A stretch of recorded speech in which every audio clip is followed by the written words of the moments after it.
Olá, turminha feliz! Então vamos lá falar sobre a Revolução Francesa. Gente, como eu tenho certeza que vocês já estudaram isso em história, então eu vou dar aquela pincelada básica. O objetivo é apenas tirar um pouco da poeira que possa ter juntado, tudo bem? Então vamos falar sobre a Revolução Francesa e a queda da monarquia. Ticlotes, isso aqui é rococó? Não, não é, gente. Isso é um quadro chamado do estilo neoclássico. O neoclássico acontece depois do rococó, e é justamente os valores da burguesia. Ticlotes, não entendi. Como é que é? Olha só. Nós vamos ter dois estilos. Agora, nós vamos ter o rococó, que é chamado de rocalé, tá? E o neoclássico, que é também chamado de pintura acadêmica ou pintura histórica, tá? Os dois, tecnicamente, são muito parecidos, porém com narrativas diferentes. Enquanto o rococó ele tenta apresentar uma narrativa de valores da burguesia, ou burguesia não, da nobreza, tá? O neoclássico apresenta uma narrativa de valores do quê? Da burguesia. Estão entendendo?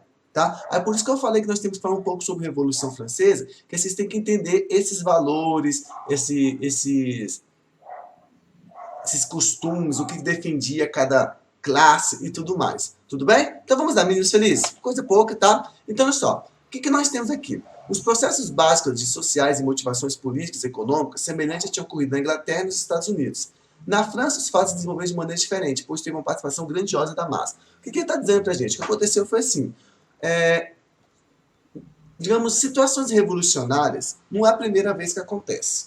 Não é a primeira vez que acontece. Já aconteceu na Inglaterra, aconteceu na Rússia, né? Aconteceu em outros países, assim, digamos, menos conhecidos historicamente, tá? E etc, etc. O que difere essas revoluções ao que aconteceu na França é justamente a maior participação da massa, tá? Do povo. Por quê, professor? Porque o povo sentiu na pele o que estava acontecendo, digamos, com os gastos públicos exagerados, que era o governo francês meio que se tornar totalmente autoritário. Não vou dizer autoritário no sentido que nós temos hoje, não no sentido de hoje, mas aquele que gastava e aumentava o imposto na hora que bem entendia, fazia aquela coisa toda. Tá? Digamos que eles estavam utilizando seus cargos públicos, a sua situação de governante, essa posição, né, para poder abusar até não poder mais. Então, o povo meio que motivado com a revolução, então, ó, fez a bagaceira mesmo. Tudo bem, então? Vamos lá, continuando. Aí nós temos, então, a divisão básica. A divisão básica é essa aqui, ó. Primeiro estado, segundo estado, terceiro estado. E nós temos também, que coloca quarto estado, que seria o povo, mas estaria dentro do terceiro. Tá? Aí você pergunta, quem são o primeiro estado, o segundo estado e o terceiro estado? É esse que nós vamos ver aí. Mas, gente, olha só. Eu já vou adiantando. Tanto o primeiro quanto o segundo estado, nós vamos ver quais são daqui a pouquinho, que é o clero e a nobreza, eles montam em cima do terceiro estado, que é os burgueses, os pequenos e os médios, os grandes burgueses também, a população comum. E essa charge aqui, ela demonstra exatamente o que estava acontecendo lá. Só que aqui eles não colocou a figura do clero, mas seria isso, a nobreza meio que sendo carregada pelo povo, pelo terceiro estado, né? Pela população. Então, isso aí é o que aconteceu, digamos, um dos motivos, tá? Da Revolução. Então, olha aí o que nós temos aí. Então, nós temos o terceiro estado. Tipo, você tem quatro, mas calma, gente. Olha só. Nós temos o terceiro estado, que é a burguesia e o povo.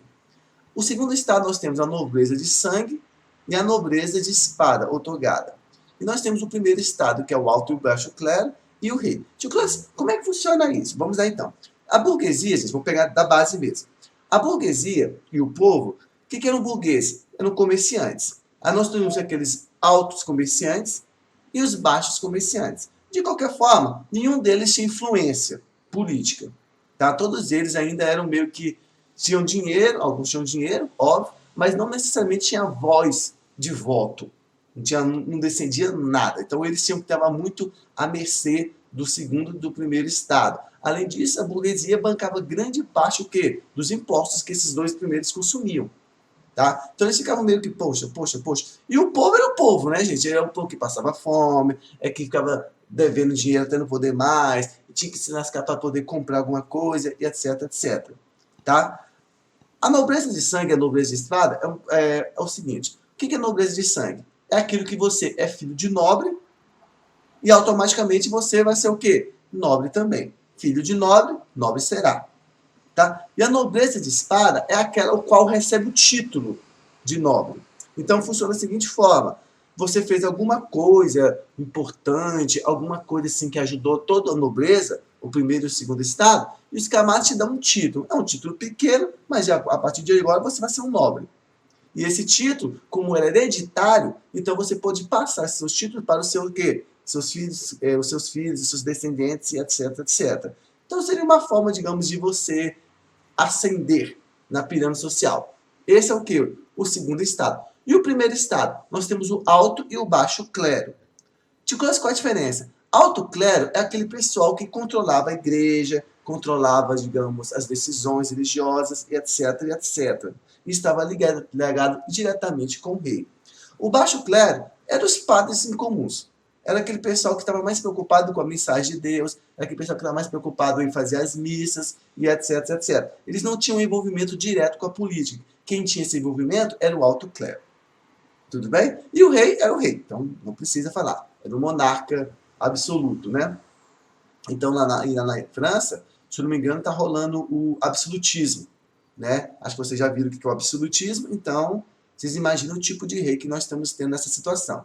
Tudo bem? Aí, ó. Então, o primeiro estado, constituído pelo clero, o primeiro estado aqui, ó. Primeiro estado, alto e baixo clero, tá bom?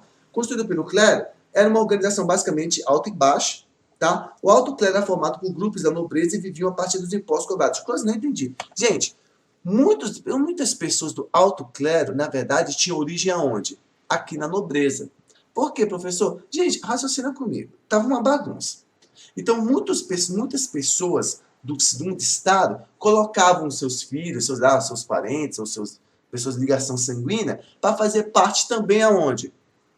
Do primeiro estado. Porque aí eles o quê? Eles se completavam, eles unidos tinham muito mais força, coisa que vocês vão ver daqui a pouco.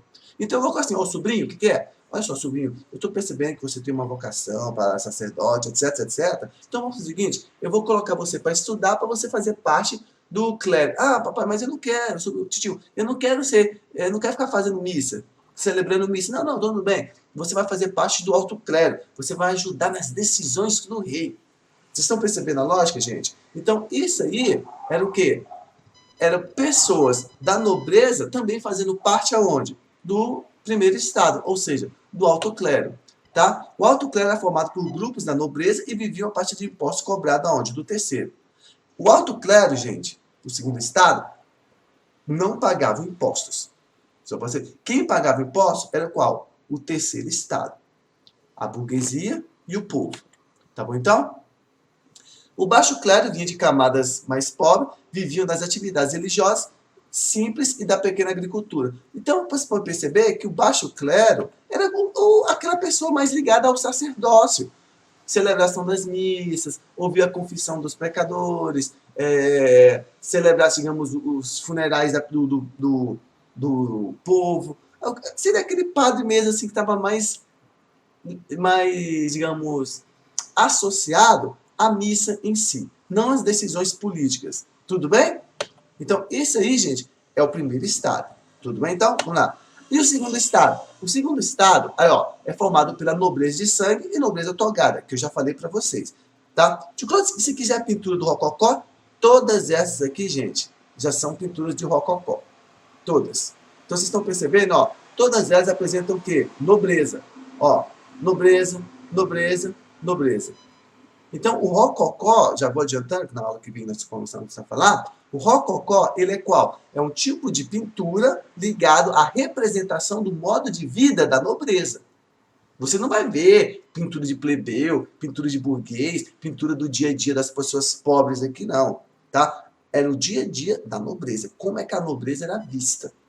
Tá? Então, olha só, segundo estado, formado pela nobreza de sangue e nobreza otorgada, possui grandes privilégios, ou quais? Isenção de impostos, pensões vitalícias do Estado, ou seja, os caras vão viver para sempre naquele bem bom, com base nos impostos recolhidos do terceiro Estado. Então, não é à toa que o pessoal vai ficar revoltado, né, gente? Pensa só.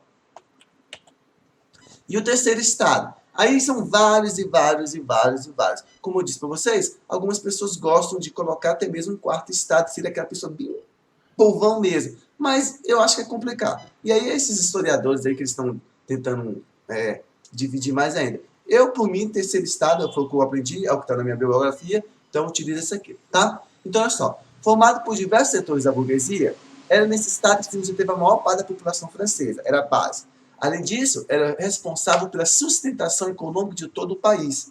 Então, vocês estão percebendo que a burguesia, nesse caso, podia possuir todo o poder econômico, eles basicamente sustentavam o país, porém não tinham nenhum direito político.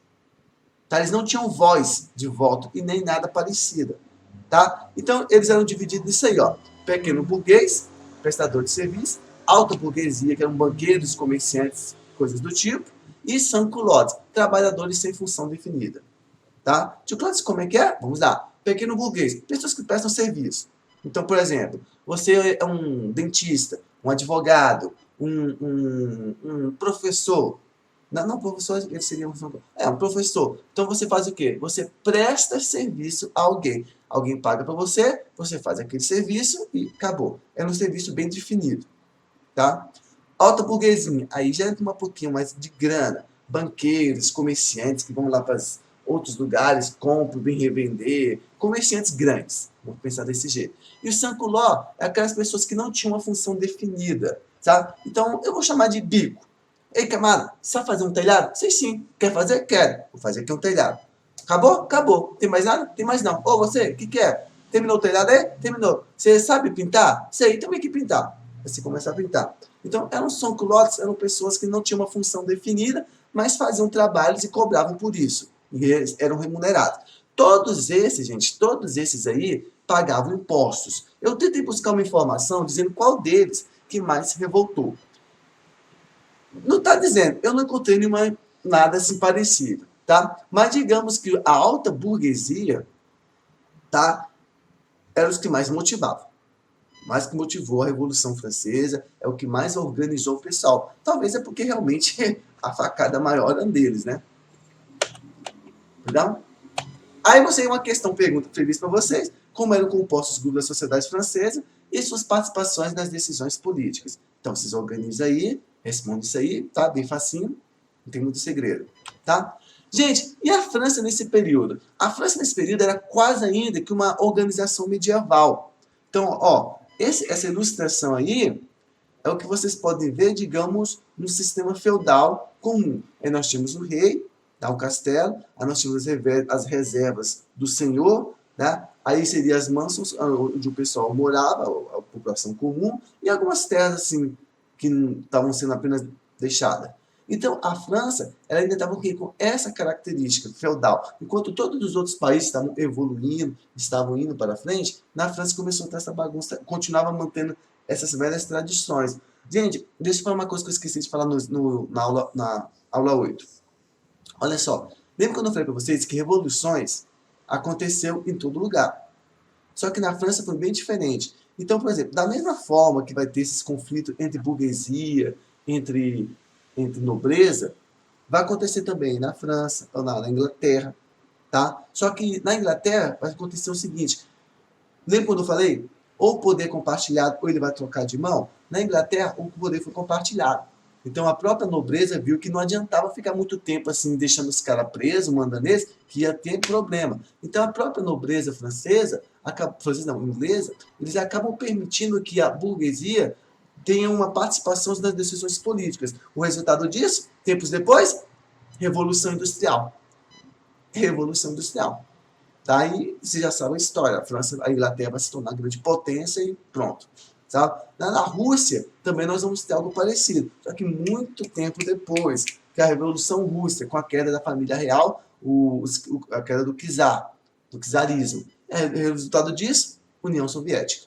Tá? Então nós temos vários e vários. No Brasil também vai ter esse problema. Vocês viram? Queda da monarquia e resultado disso, bagunça.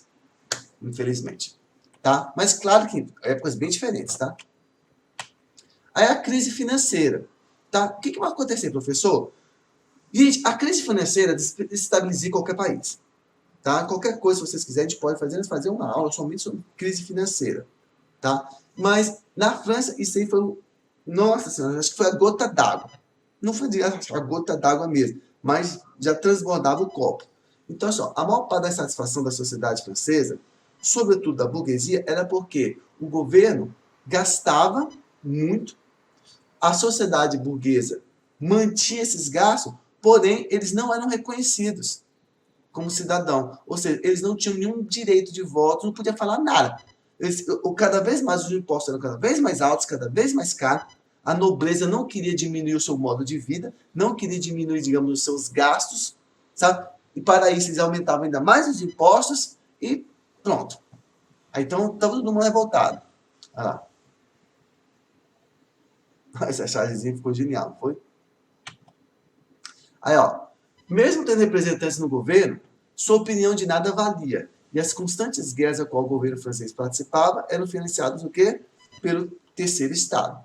Então, gente, isso aí, aos poucos, só foi revoltando, só foi revoltando o pessoal. Aí eles vão fazer o quê? Uma solução.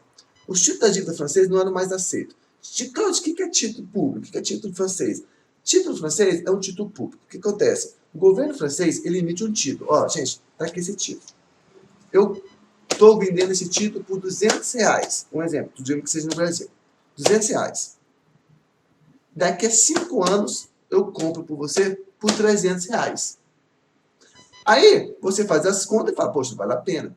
Porque daqui a 5 anos, se eu pegar esse dinheiro e investir em outra coisa, eu não vou ter esse lucro todo. Então, eu prefiro comprar do governo, que o governo vai ter a obrigação de me pagar e eu saio rendendo. Aí você acaba financiando o Estado. Esse tipo de coisa, gente, não é errado. É comum até os dias de hoje. Todo mundo faz. Estados Unidos, Alemanha, Brasil, todos esses países fazem esse tipo de coisa. É uma forma do governo se financiar e é uma forma de todo mundo sair ganhando. O problema é quando o governo começa a emitir títulos demais e os investidores começam a falar o seguinte, eu acho que esse cara não vai conseguir honrar o seu compromisso, ou seja, pagar o título. Tá? Isso aí acontece no Brasil e acontece na maioria desses países que todo mundo começa a perceber que a coisa vai quebrar. Não vai ter dinheiro para honrar os títulos. Aí o que o governo faz? Ele tenta emitir cada vez mais títulos com juros cada vez mais altos. Aí alguns investidores falam o seguinte, não, acho que eu não vou arriscar não. E outros começam a querer saber, eu vou arriscar, porque está muito bom. O retorno vale o risco. Sabe? Aí vai depender de cada um. Então, no caso da França, estava acontecendo esse tipo de coisa. Os títulos franceses já não estavam tão sendo aceitos porque eles começaram a perguntar, será que esses franceses vão conseguir honrar os seus compromissos? Será que eles vão conseguir pagar? Aí a burguesia, tá, eles vão ter uma solução. Essa aí, ó. A nobreza e o clero devem abdicar de maior parte dos seus privilégios e ajudar a financiar o Estado. O que eles estavam falando é o seguinte, ó, o Estado, segundo Estado e primeiro Estado, olha só, cara, diminui seus gastos. É melhor vocês pararem um pouco aí com esse gasto, é melhor vocês pararem um pouquinho com essa bagunça toda aí, sabe? O que acontece, gente? Quando você tem uma coisa chamada orçamento em casa, orçamento financeiro, se você gastar demais, para manter o orçamento, depois você tem que fazer o quê?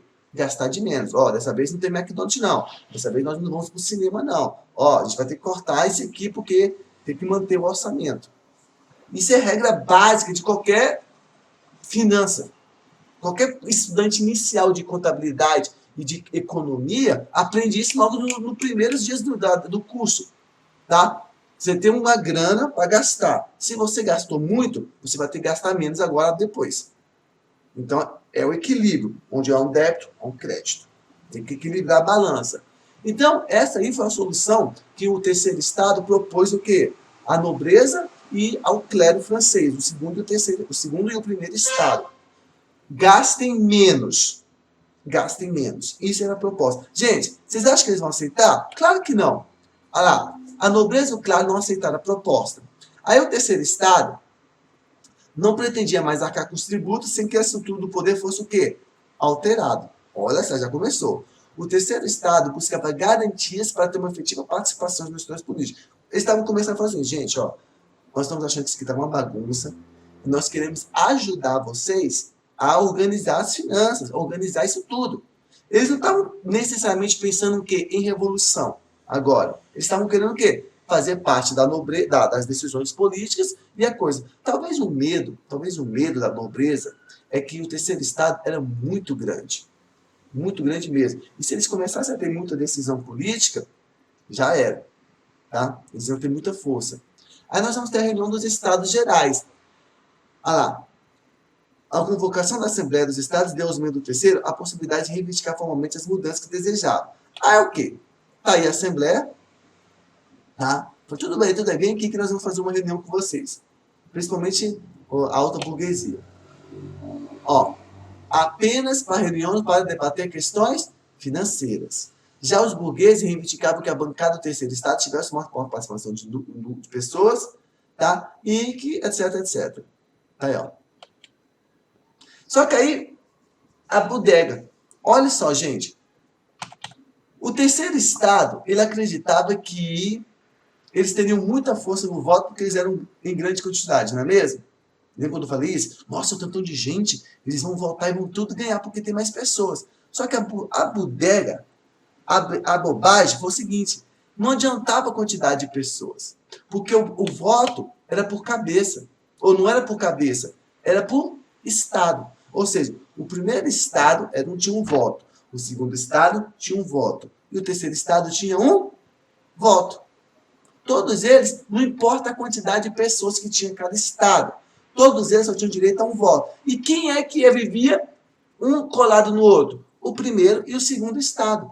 O primeiro estado e o segundo estado sempre votavam juntos, como se fossem combinados. Ou seja, eles sempre ganhavam.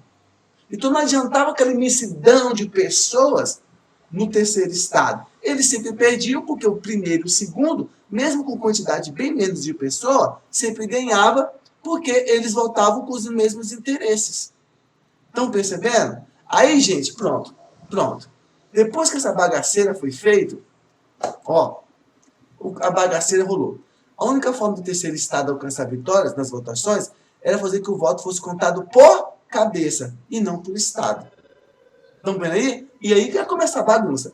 O primeiro e o segundo estado não aceitaram essa modificação. Não vamos aceitar. E aí, pronto. Ó, as ideias forçou o seu estado a se autoproclamar um poder político independente de qualquer outro. Então eles falaram o seguinte, quer saber? Já que vocês não vão aceitar nada, então nós seremos um poder político independente. Resultado disso? Revolução Francesa. Itália, em brilha, teve assembleia, bagaceira para todo mundo, tá? Aí a monarquia caiu, todo mundo caiu, cabeças voaram, o pessoal assim meio que fez aquela bagunça, a França virou uma bagunça, nós vamos ter toda aquela rixa entre os jacobinos, nós vamos ter o tal do Robespierre, toda essa galera toda vai ser uma bagunça toda, o Robespierre também vai perder a cabeça. Gente, uma bagunça, a França vai virar uma bagunça. Tá? Ó, a partir dessa vitória, tornou-se a Assembleia Nacional e teve início diversos movimentos de concentração pelo interior da França. Tempos depois, foi aprovada a Declaração dos Direitos do Homem e do Cidadão. Que é óbvio, tá? Ó, é uma pintura. Essa pintura é rococó, professor? Gente, raciocina comigo. Essa pintura está mostrando valores da Revolução ou mostrando valores da burguesia ou da nobreza? Da burguesia, né? Ou seja, então ela é neoclássica. Tá? Olha lá. Aí nós temos aqui a Declaração do Direito do Homem. Tá? Olha que interessante, tá? Os dois documentos puseram fim ao antigo regime, estabelecendo igualdade civil, jurídica e política. Fixou também o primeiro princípio iluminista de que a soberania do povo, da política, reside o quê? No povo. Agora, olha que coisa interessante. As diferenças sociais passavam efetivamente a ser justificadas pela propriedade e não pelo nascimento. Ou seja, agora todos os homens são iguais. Não importa se você nasceu nobre ou você não nasceu nobre. A diferença é a propriedade privada. Tipo, isso me parece uma coisinha de esperta. Sim, porque quem é que tinha grana para comprar propriedade privada? A burguesia. A burguesia, gente, como ela tinha dinheiro e agora estava colocando seus valores, então toda ela vai o quê? Ó, pegar para si essa influência. Quem tem dinheiro agora, que manda. Vocês estão percebendo a lógica? É por isso que as pessoas falam, poxa, esses camaradas mandam em tudo porque tem dinheiro. Se não tivesse, não mandava. A lógica é essa minha. tá? Aí nós temos um bocado aí, se você quiser ler, você dá uma pausa, tem algumas bem interessantes, mas a primeira é melhor. Todos os homens são livres e iguais em direitos. As adições sociais só podem fundamentar na utilidade comum, tá? Claro, claro, isso no papel. Na teoria, isso na prática é outra coisa. Aí, ó, gente, aí vai cair a queda da monarquia francesa. Ó, as conquistas iniciais preocuparam as monarquias absolutistas vizinhas à França, principalmente a Áustria. Aí, olha que interessante, gente. Nossa, olha que interessante. A Áustria era muito amiga da França. Tanto que a esposa do Luís XVI, que era a... Qual é o nome dela? Maria Antonieta, ela era austríaca. Aí todo mundo vendo esse problema todo, a confusão que estava na França, e todo mundo pensa assim, gente, se esses ideais chegarem aqui, nos outros países, vai ter confusão do mesmo jeito. Tá? E aí o que rola? Tanto que é com Mozart, voltando um pouquinho na música, ele vive mais ou menos nesse período aí. Lembra quando eu falei para vocês que ele fez uma ópera chamada Fígaro, As Bodas de Fígaro, o qual essa ópera foi muito criticada porque ela falava sobre valores de revolução e o imperador da Áustria falou, Mozart, você está mexendo com fogo, você não pode, digamos, incentivar a população contra os nobres. Tá? Então, vocês vão ver que está tudo rolando mais ou menos no mesmo período. Tá? Então, o que aconteceu? A Áustria falou assim, engraçado, é que a família francesa tinha sido presa. E a Áustria falou o seguinte, se vocês tocarem em um fio de cabelo da família real francesa, a Áustria invade a França. Resultado? Eles não tocaram no fio de cabelo, eles cortaram a cabeça. Foi, por incrível que pareça. Né? Crescia entre as ideias de que era preciso acabar com a revolução pela raiz antes que se expandisse. Luís, não sei o que lá, tentou fugir para a Bélgica, mas acabou sendo preso e decapitado. O que eu disse? Um alto militar da Prússia ameaçou de morte os líderes da Revolução caso fizesse algo com a família real francesa. O resultado foi o oposto. Os sans-culottes capturaram a família, que posteriormente foi executada com o rei e com a rainha. É cruel. Aí, ó. Aqui está a cena, onde a família real é presa. Tá? Dica de filme, Maria Antonieta. A gente já assistiu, né, gente? Mas nessa situação tá complicado. Tá? Aí, ó. E aqui a cena que eles foram decapitados. Nossa, cruel, né? Tem a cabeça cortada. E aqui é Maria Antonieta, a pintura dela, e o local onde ela está enterrada. Na França, sem a cabeça. Mentira, não sei se sem a cabeça não, mas com certeza com a cabeça decepada. Tá? Estátua bacana, né? Gente, a Revolução Francesa vai ter tanta bagunça, ela só vai, digamos, diminuir com a chegada do Napoleão. Tá? Então, diante das ameaças dos riscos externos e internos, a população francesa e a burguesia, em particular, manifestaram o desejo de um governo que fosse capaz de ser reconhecido por toda a sociedade a formatasse. Então, é o seguinte, tá? Então, o cara estava tão bagunçado, que a própria sociedade falou assim, não, a gente precisa de uma ordem, precisa de um governo, precisa de alguém que vai poder botar ordem na casa. E essa pessoa vai ser quem? Napoleão. Napoleão, ele já estava vindo assim, de uma campanha militar assim, de grande performance, de grandes vitórias. Então ele já era muito querido pelo povo. O pessoal achava que colocando Napoleão no poder, era meio que ia dar um golpe e um controlado. O tiro foi pela culatra. O Napoleão, gente, ele foi muito mais esperto que os próprios nobres, burgueses e tudo mais. Tá? Então o que aconteceu? Ele assume o poder, acaba a Revolução Francesa, tá? Ele bota ordem na casa e aí começa o período napoleônico, onde a França começa, ó, a invadir, a dominar, conquistar todo mundo. Só que aí, tá? É momento para uma outra aula. Gente, tá? Não, acabou não. Olha lá. É verdade, com Napoleão encerrou-se o período revolucionário e teve início a Era Napoleônica. Tudo bem? Meninos felizes, com isso, então, eu terminei essa parte de Revolução Francesa.